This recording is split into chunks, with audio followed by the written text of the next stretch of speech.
Welcome back to this channel called GTA. Today we are going to learn railings in three parts. So the first one is composite.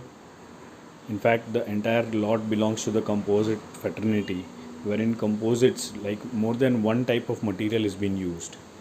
If you closely look at this video for the beautification purpose, MS is being used as the basic material, whereas the top cap or say the grab rail is made up of SS, maybe 304 or 316.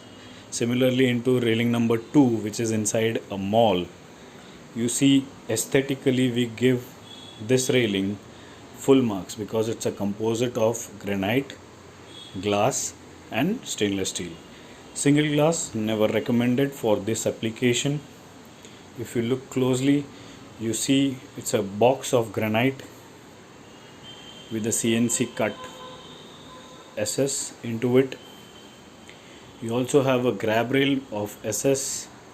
The vertical post detail looks very fabulous, but the detail with which the glass is being fixed is very feeble, or say not recommended for this application at least, because it can never bear the impact load. Coming to railing number 3. So this is again our third part of railing belonging to composites, wherein SS and glass is being used for creating the barrier as railing.